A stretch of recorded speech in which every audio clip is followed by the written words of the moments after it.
because war is never a pleasant thing to think about.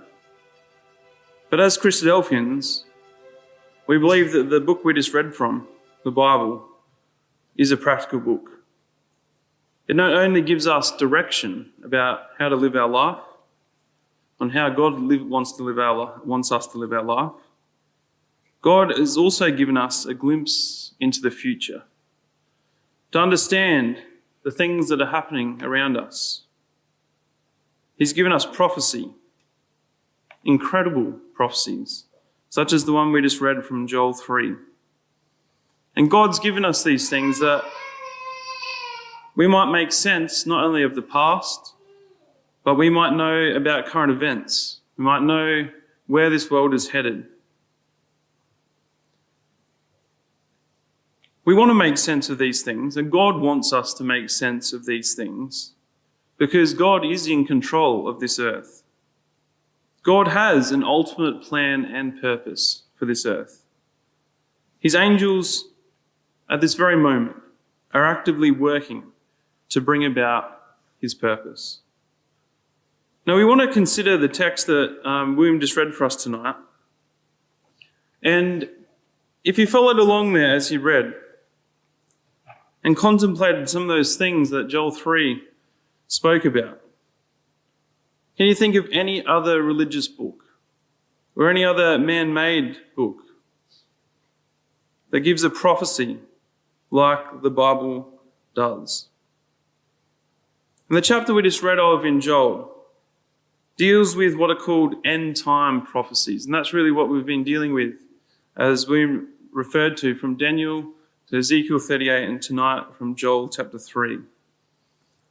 These prophecies deal with what will happen at the end of the world as we know it, at the end of this age, at the end of man having control over what he believes is his destiny. And these end-time prophecies give us an understanding into the signs that we need to look for that herald the coming of his Son back to this earth. Because as we said, God is in control of the happenings of this earth and has been since the creation, 6,000 years ago. Now, we believe in the literal time periods that the Bible gives. And you can map out 6,000 years since creation, with 2,000 years from creation to the flood, and then 2,000 years from the flood until Christ, and another 2,000 years from Christ until our time. And it's this last period of time, that last 2,000 years, that it's evidenced by the fact that we live in the year 2024. 2,000 years since Christ was on this earth, or 2024 AD, or after death. We are right on the cusp of the 7th millennium. And according to the timetable that God has laid out in the Bible, that last 1,000 years that the Bible ascribes to the kingdom age, an age that is very briefly described at the end of Joel chapter 3 here, in verse 20 and 21, where Joel says, "But Judah shall dwell forever, and Jerusalem from generation to generation. For I will cleanse their blood that I have not cleansed. For Yahweh dwelleth in Zion." But we want to look at the other events that take place between now and the establishment of this world. The kingdom that God will set up on this earth and Christ will rule as king. Those times, as we said, before that happens, are described as the end time. Now, in the lecture last week, Mr. Jerome Steele looked at Ezekiel 38. And feel free to go and watch that lecture on YouTube if you haven't, because it ties in very nicely to our lecture tonight. And if you want to just turn back there briefly, Ezekiel 38, verse 8. I'll put that. Oh, hang on. I have to click through that. So Ezekiel 38, verse 8, where Ezekiel says that after many days there shall be visited, In the latter years, thou shalt come into the land that is brought back from the sword. So we know that Ezekiel 38 deals with the end time prophecies because it says in the latter years. And that's a key phrase that comes up again and again to show that these are the times just before Christ returns. So it shall be in the latter years that shall come into a land when it's brought back from the sword. And Jerome will show that that land that is brought back from the sword is the land of Israel. And the land of Israel and the people in that land have been gathered out of many people against the mountains of Israel, which have been always waste. But it is brought back forth out of the nations, and they shall dwell safely, all of them. We saw last week that these people that are brought back from the sword, that are gathered out of many nations upon the mountains of Israel, are the Jews. And it says, as we said, this happens in the latter years. Now, subject tonight goes into more detail of that battle described in Ezekiel 38 and helps us to understand some of the motivation that these nations that form this confederacy and come into Israel, some of the motivation they have to come against Israel. If we go back to Joel now, chapter 3,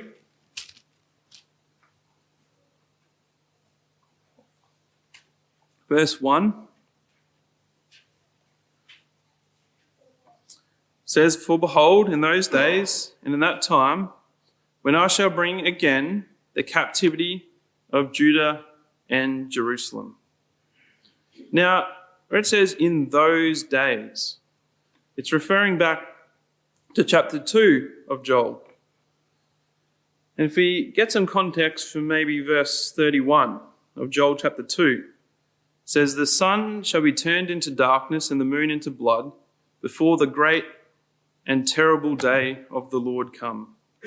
So we know here that we're dealing with the same time period, just before the Lord comes. In those days. These are the latter days. The latter days where the captivity of Judah and Jerusalem will be returned. Now, we know that this sign, the return of the Jews, is an incredible sign. It's one of the most incredible things, I guess, that has happened to a nation state, that they have been completely removed out of their land and brought back again. It's a sign that's recent. No one can deny it's happened. No one can say that it's not a miracle that they currently survive today. It's one of those signs that are irrefutable. And the Bible again and again and again repeats that this will be a sign that these things that we read of in Ezekiel 38 and Joel 3 here are about to happen. Now, just to give some context to the Jews' return to the land, because this is an important context to why these nations come against Israel. And these are, I guess, the emotions that the world is currently going through. Because if you look at the map on the left there, that is the petition, or the initial petition plan for Israel before it was voted on in 1948. Now, the region that was supposed to be given to Israel, as you can see there, is in light blue. The yellow is the proposed Arab state, and the red is the international administered sanctum of Jerusalem. Now we know, or you might know, the history of 1948, as soon as the nation was declared, all of Israel's enemies declared war on it. Now, we know that in the lead up to the creation of Israel, 1948 is only 3 years since the end of World War II, where 6 million Jews had been exterminated by the Nazis. There were persecution in many countries throughout Europe, including obviously Germany, places like Russia. And this caused many Jews to seek refuge. And they came into the nation of Israel, which before it was formed, they brought parcels of land, they established kibbutzes, they made it their home. And then that was legalized in 1948. So as soon as their nation was proclaimed, they found themselves in war on day one. And this war became the War of Independence. And Israel seemingly had zero chance. They were surrounded on all sides by enemies. So on May 14, 1948, that day, there followed an immediate invasion by Egypt, Transjordan, Syria, Lebanon, Iraq, and Saudi Arabia, leading to the first Arab-Israeli war. And then 1 year after that, there was an armistice signed. Israel had managed to fend off all those nations, but not only fend them off, they actually gained masses of territory. You can see that light purple is all the territory they gained. So they didn't lose any territory. They weren't pushed into the sea, which is what the Arabs were predicting or hoping. They actually increased their territory. Now, we are skipping over a lot of history here, but these are some major events that have happened in Israel's history. Another 19 years later, the Arab nations again of Egypt, Jordan, and Syria began preparing for another invasion of Israel in 1967. And Israel preempted that war by striking particularly Egyptian airfields and taking out their air force, and in other parts in the Sinai Peninsula, in Gaza, in the West Bank, in East Jerusalem, and in the Golan Heights, they further increased their territory. And in 1967, they also gained more than what they probably were hoping. They gained access to Jerusalem. Now, it's important to remember here that Israel was not the aggressor. These nations, again, were trying to drive Israel into the sea. And just before the war, Israel actually sent messages to King Hussein of Jordan to stay out of the conflict. And Jordan, directly going against that, opened fire on West Jerusalem, which led to a response by the Israeli forces to take over parts of Jerusalem, and then finally the whole city, of a direct assault on the old city of Jerusalem. And they captured what's called Ammunition Hill, a key defensive position. And the paratroopers, again, infiltrated into the old city and took over the Temple Mount. And it was the Israeli 55th Paratrooper Brigade under Colonel Motagur, who entered the old city through the Lion's Gate at 10 a.m, and they secured the western wall in the Temple Mount area.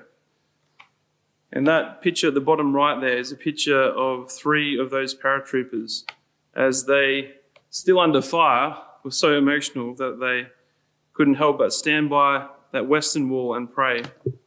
And that is the western wall that is still used today, that the Jews pray at, the base of the Temple Mount, the western wall. So, as a result of 1967, Israel annexed East Jerusalem, and they declared it their undivided capital. And this was done through the application of their law, through administration of the area, and to this day, that jurisdiction that Israel assumes of Jerusalem is not recognized internationally.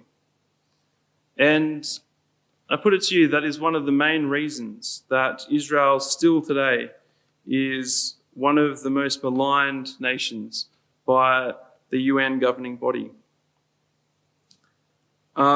These wars all obviously cause significant displacement of Palestinians as well, as when they fled their homes, the countries that they fled into didn't provide housing for them. They usually go into refugee camps.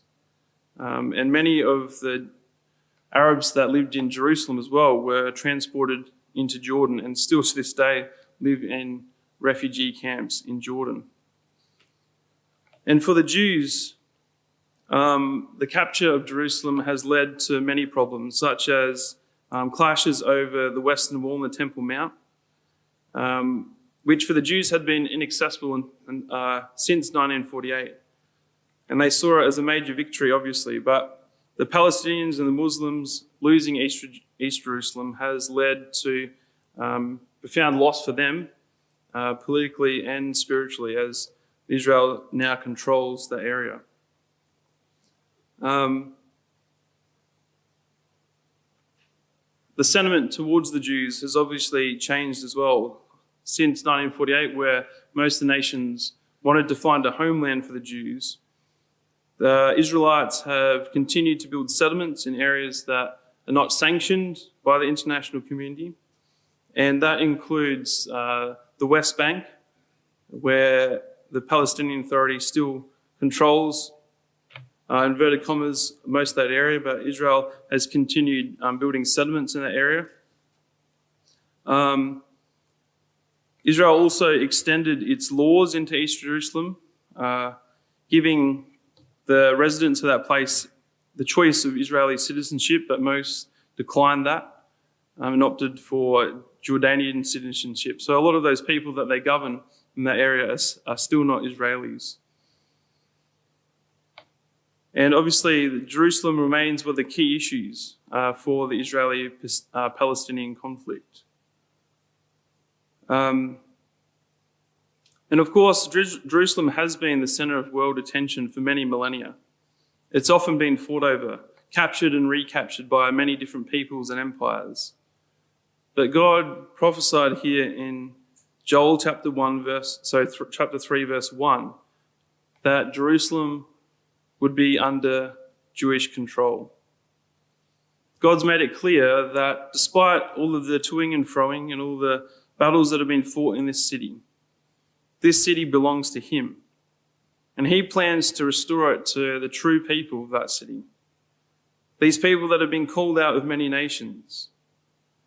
Now, if you just come across with me to Zechariah chapter 2, because I feel this also helps to give us a lot of context to Joel chapter 3. No, we haven't dealt a lot with Joel chapter 3 yet. But I just want to read through Zechariah chapter 2 here, because this here is God's feelings of this city. This is why God cares so much for this city.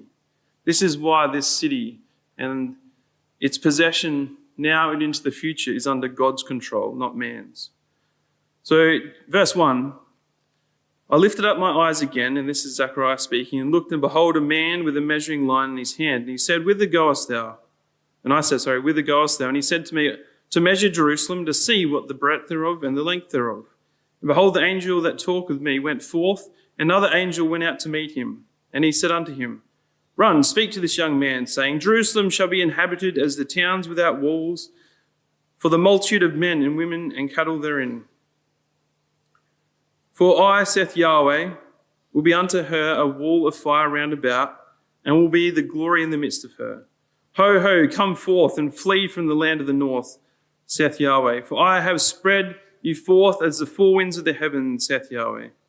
Using the same language here. These were the Jews that were spread throughout the world. Deliver thyself, O Zion, thou that dwellest with the daughter of Babylon. For thus saith Yahweh of armies, After the glory has sent me unto the nations which spoiled you, for he that touched you toucheth the apple of his eye. For behold, I will shake my hand upon them, and they shall be a spoil to their servants. And ye shall know that Yahweh of armies hath sent me. Sing and rejoice, O daughter of Zion, for lo, I come, and I will dwell in the midst of thee, saith Yahweh. And many nations shall be joined to Yahweh in that day, and shall be my people, and I will dwell in the midst of thee. And thou shalt know that Yahweh of armies hath sent me unto thee. And Yahweh shall inherit Judah his portion in the Holy Land, and shall choose Jerusalem again. Be silent, O all flesh, before Yahweh, for he is raised up out of his holy habitation.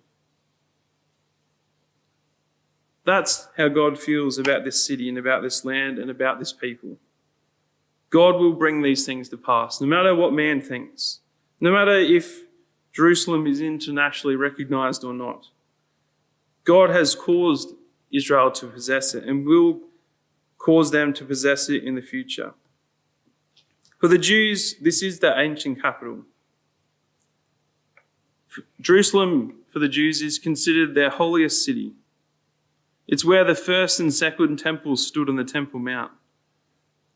It's been a focal point of worship for the Jewish nation for centuries. And the Western Wall is the most sacred place for Jews today, a remnant of that second temple. And it's the only place that Jews have to go to consider the time when God was with them. Of course, Jerusalem is central to Jewish history, to culture, to identity. All Jewish prayers are directed towards it. And their hope in returning is expressed by the phrase often repeated around the world, next year in Jerusalem. It's often said during the Passover. Now, there are obviously other religious faiths that claim possession of Jerusalem. Christianity also claim this city as their own. For Christians, Jerusalem is sacred because of its connection to the life of Christ. Key events, obviously, in Christ's life took place there. His crucifixion, his burial, his resurrection. The church also has many holy sites in Israel and in Jerusalem itself, such as the Church of the Holy Sepulchre, the hill of crucifixion and Jesus' tomb. And Jerusalem was obviously where Pentecost also occurred. But that's not all. Islam also claim Jerusalem as one of their holy sites. And the believers in Islam call Jerusalem Al-Quds. And Al-Quds is the third holiest city after Mecca and Medina. It's the site of the Al-Aqsa Mosque on the top of the Dome of the Rock, located on the Temple Mount. The Quran also references Jerusalem, though not by name. And Islamic tradition holds that Muhammad was transported from Mecca to Jerusalem through the night journey of Isra, where he ascended to heaven from the site of the Dome of the Rock. So Jerusalem is a much sought after city, not only just as a geographical location, but especially for its spiritual significance. And you can see why this war that we've mentioned, Ezekiel 38 and Joel 3, is a religious war. And it's a war particularly over this city. Whose God is the strongest? Whose spiritual understanding of the Bible, of the Quran, of the prophets of old is true? So this is a religious war that we're talking about. The sacredness of this city has made it a focal point for pilgrimages for all of these three faiths. And is the world happy that the Jews, who are mostly secular, although a lot of them are religious, are they happy that the Jews are in control of Jerusalem? You can say an emphatic no to that, because even today most national embassies are not located in Israel's chosen capital city. Even Australia's embassy is still not in Jerusalem, it's in Tel Aviv. I think America moved their embassy there during the Trump administration 8 years ago. They're about 6 years ago, I think it was. And it can be seen also by the number of UN resolutions condemning Israel. And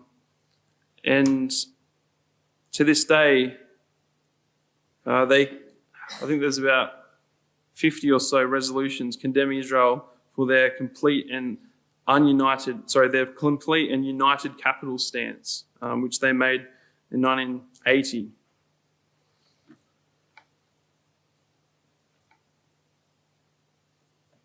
However, as we've seen, the return of the Jews to their homeland is a key biblical prophecy.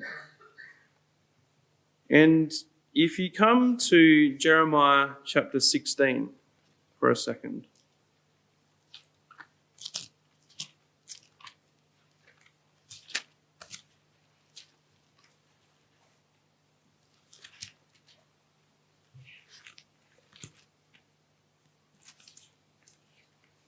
Jeremiah chapter 16, verse 14.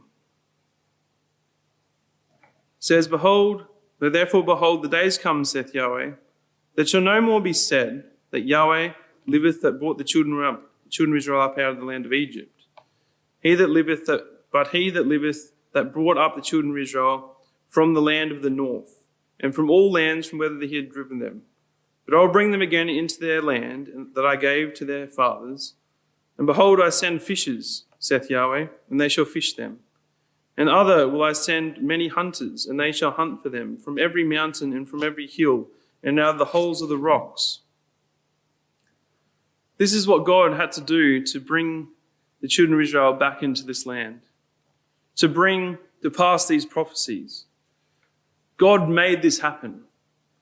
God has caused the conflict over this place, so that the world might know that he is God. Come across now to a chapter we're going to deal with next week in next week's lecture, but we're just going to briefly look at it now as well. Zechariah chapter 14.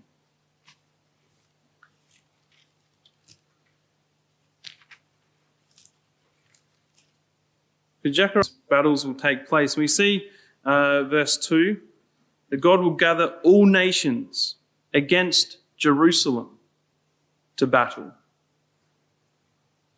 And that city is going to be rifled. The Jews are going to be killed and scattered. And it says, verse 3, that God would go against those nations. God is going to come and judge those nations that come against Israel. And at that time, verse 4, his feet, the feet of Christ, will stand upon the Mount of Olives. And that's fulfillment of a prophecy that was given as Jesus went into heaven in Acts chapter 1, verse 11. And the angels made that prophecy as the disciples stood there looking at Jesus as he ascended into heaven. The angels made a prophecy that he would come in the like manner. And we see that being fulfilled here in verse 4, that Christ will once again return and he's going to land on the Mount of Olives. And when he lands on the Mount of Olives, that mountain's going to split in two, and it's going to cause an earthquake that's going to reverberate around the world. And it's going to change the topography of that land. And we're not going to read through this, it's going to be dealt with next week. But this whole land's going to be changed. In verse 8, it says that living waters would go out of Jerusalem. So the land is going to change. The waters are going to flow in different directions. And if you come down to verse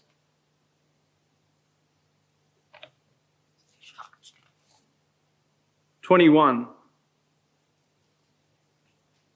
this place, Jerusalem, that we've talked about, that's going to be the subject of another battle, another religious battle. It says that after Christ comes and wipes out all these nations, yea, it says, every pot in Jerusalem and in Judah shall be holiness unto Yahweh of armies, and all they that sacrifice shall come and take them and see therein. And in that day there shall no more be Canaanite in the house of Yahweh of armies.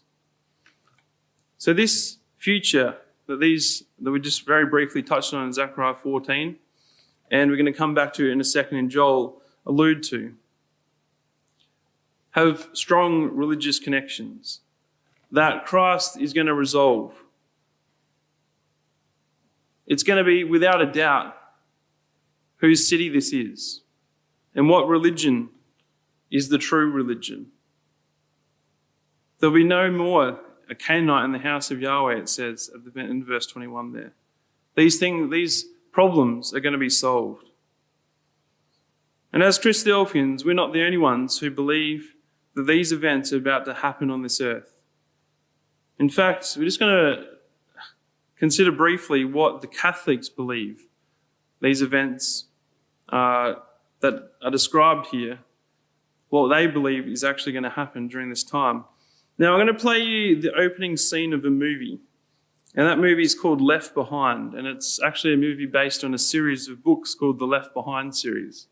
I'm not sure if any of you have looked at that.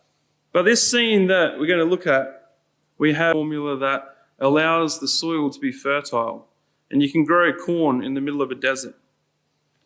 And this formula could potentially end world hunger, to reduce conflicts over resources and significantly impact global economics and politics. And Buck mentions in this report that many nations would be interested in this formula, and it could shift global power dynamics.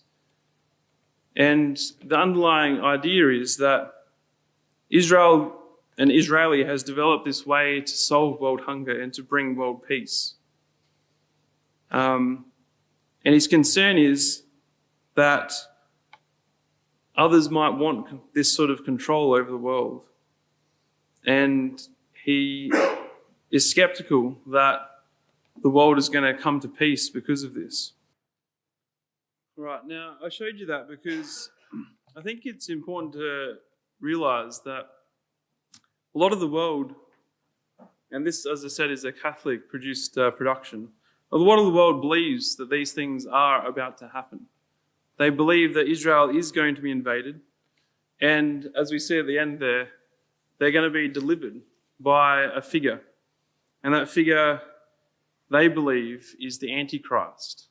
And this invasion of Israel and this deliverance of Israel begins a period of what they believe is the 7 years of tribulation. And during these 7 years of tribulation, the Catholic faith believe that they're going to be tested, because this Christ is going to set himself up in Jerusalem as a king over the whole earth. He's going to bring world peace. He's going to bring prosperity. But it's their job to resist him. And there's 3 series of movies that go on to show how the Catholics really need to dig down into the deep roots of their faith to not go along with what this Antichrist does. And at the end of that 7 years of tribulation, they need to stand up and rise up against him and overthrow him. And that overthrow of the Antichrist will bring the kingdom, the Catholics believe. Now, we haven't got time to go full into that tonight, but these are a list of all the similarities between what we believe Christ will do and what they believe the Antichrist will do. And if you're interested, I can't remember the actual title of the book, but Jason Hensley has written a book basically going through all of this, what the Catholics believe the Antichrist will do and what we believe Christ will do. And it's interesting to our topic tonight, because really the fight over Israel and Jerusalem is a religious war. The doctrine that you believe has an impact on what you do in your life.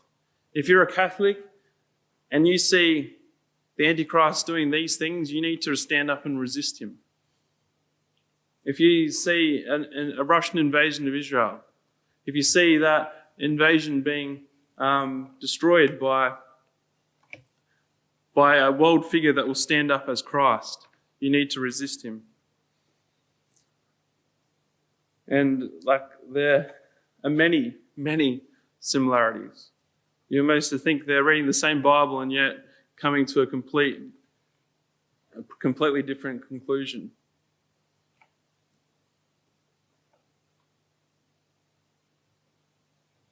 And it's frightening, I guess, to consider that we can read the same thing and yet come to a completely different conclusion.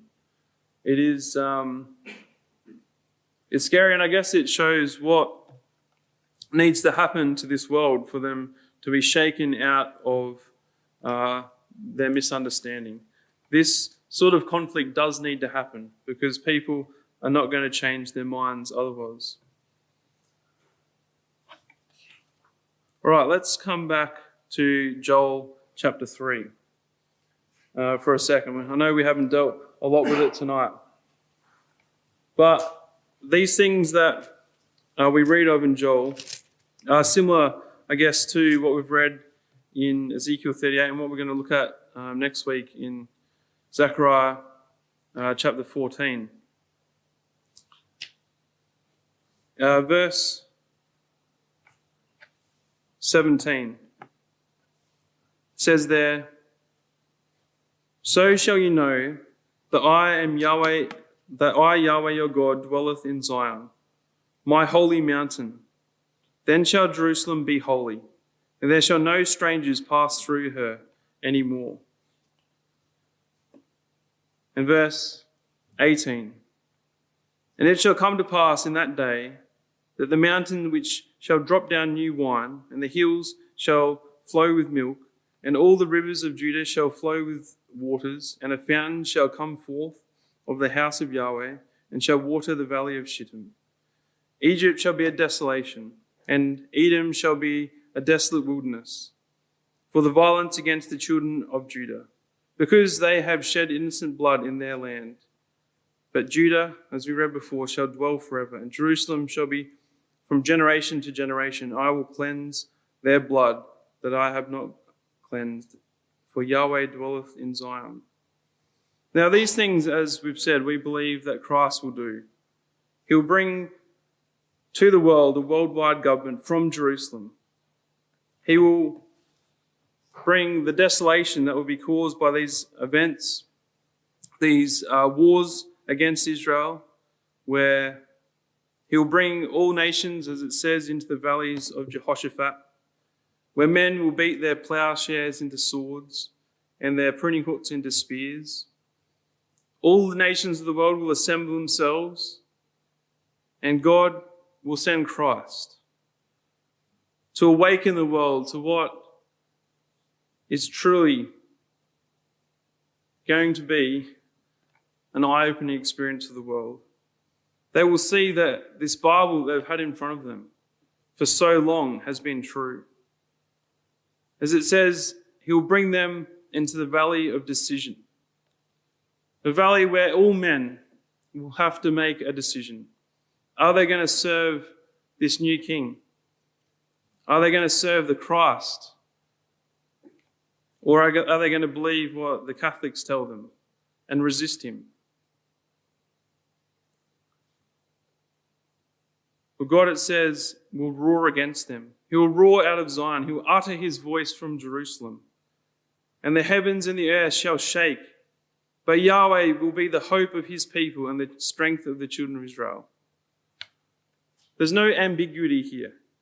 We have to choose what side we're going to be on.